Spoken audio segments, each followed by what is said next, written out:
Hello, my name is Christina Obo, and like you probably know by now, these days I'm reading for you the chapters of my newest book, 19 Lonely Trees, one video per chapter, and today is chapter number 4 from my book, 19 Lonely Trees, and this chapter is called Friendship. Madagascar greeted me with colors and sounds. Animals I had never seen before jumped all around me, and plants I only knew as tiny house plants stood meters tall. But here, where I had gone, there wasn't many plants. The dusty, short gravel road was framed by about 25 big baobab trees. They were not much taller than perhaps 30 meters, but my traveler's guide for Madagascar wrote they were around 800 years old. I thought the very proud tree of life would probably not appreciate the thought a tree is older than itself. Then I smiled to myself. Elena and that spirit who called itself Anansi, and even the tree of life itself, had almost magically made me see things I had never seen before. Proud trees. Trees that might even feel insulted. Trees telling stories. It was funny, and also a bit intimidating to think it didn't take more from me to permit myself to send an extra side to the world. Why had I not done that before? For a brief moment I wondered how much more I had missed. I would have wanted to share this new insight with Elena.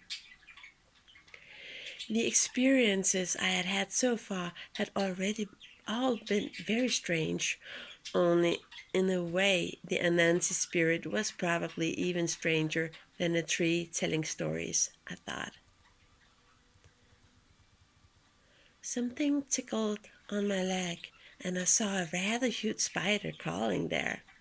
I'm really not too happy about spiders, and also I did not know if the spiders here where I had gone now were dangerous. I wanted to wave it off and raised my hand. Hey, stop that!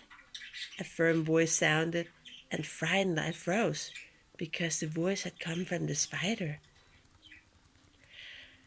While I stared at the animal and thought that perhaps I was losing my mind, the spider descended my leg down to the ground. Down there, on the ground, it placed itself in front of me and began to grow. And then I realized it was a Nancy, or at least a Nancy's head on the spider's body. The sight was nasty, but now I knew it was a Nancy. I was no longer scared. He, or it, nodded in appreciation. Yeah, when the heart sees instead of the eye, friendship will grow. As usual, it was as if he had been able to read my thoughts. It's all very fine, I said, only why a spider's body? Ah, the Anansi had smiled wide. There was a cheerful glimpse in his eyes. I, who is the spirit of stories, must live what I am. And to any good story there must be a twist, something to ponder over, perhaps to be frightened of, right? I shook my head, because sometimes a good story does not end well, and I do not like that type of stories. You forget what I told you. The Anansi face looked strict at me. His bald top of his head was so smooth and shiny that the baobab tree's leaves shone in it.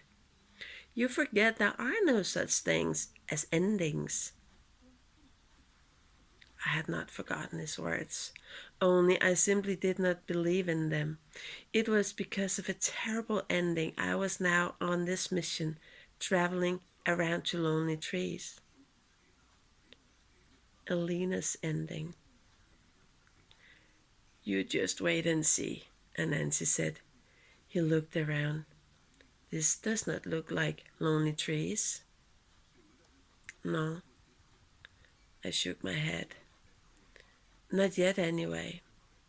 Only once it was a huge forest filled with baobab trees. And Nancy nodded his head. Renala. Two spider arms indicated a large area. Renala, the mother of forests. That is the nickname for the baobab trees. I did not know that. Well, anyway, even if they are the mother of forest, then at least some of these exact ones will soon be lonely. When the other trees disappear and there's only one or two left. I sighed. Elena had had so many friends. She was never lonely. One could call it a forest of friends. Only sometimes friendship dies along with a person who is slowly vanishing. Nonsense. Acquaintances die. Friendship endures. The spider lake waved at me to move forward, and we began to walk down the dusty gravel road. I thought of the forest that had once stood here, and then of the trees left standing, framing the road. Only so few, and more would vanish, and then there would be a few lonely trees left. Endings and lost friends, sighed Nancy. It was not very joyful stories you told Elena. Elena's story is far better than that. We had reached the end of the alley of baobab trees and turned around, starting to walk the same way back. It was late in the afternoon now, and Nancy's eyes shone of excitement. Keep a good eye on the trees now, and use the heart to watch with. The sun is almost setting. Listen to the trees. I listened, but no sound came from the trees. It was quiet in the air, and no leaves moved. Listen with the heart. Eyes and ears are not usable for seeing and hearing. Listen and watch with your heart. And Nancy ran around me on his 8 legs and looked intensely at me. And then, just like that, the sun reached the heights of the treetops and sent dancing shadows down on the dusty road. Stunned, I saw how the shadows became almost alive, as if they did not grow from the trees that were simply standing still. The shadows reached out for one another like hundreds of hands grabbing each other in order to dance. Reached out and held on. New shadows came, and all the time they came and vanished, hugged and held one another for a while, danced together, and then to disappear again. Every night Renala returns, whispered Anansi. Old friends meet up here every night at sunset and dances and remembers. No one is forgotten. No one has disappeared. They have simply moved to other places.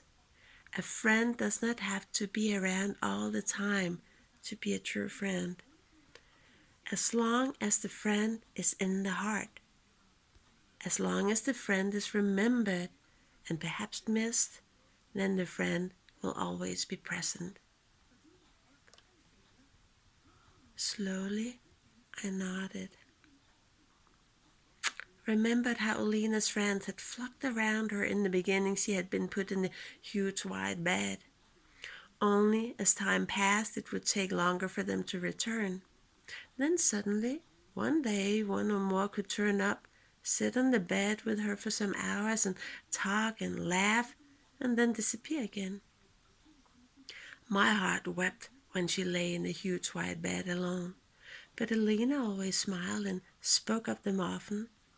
She never felt alone, and she never felt forgotten. She watched and listened with her heart, and Nancy nodded, and she brought them with her. You will see her friends left behind here will reach out their hands and dance with her and remember her like the baobab trees there, and they will keep her story going. See you next time.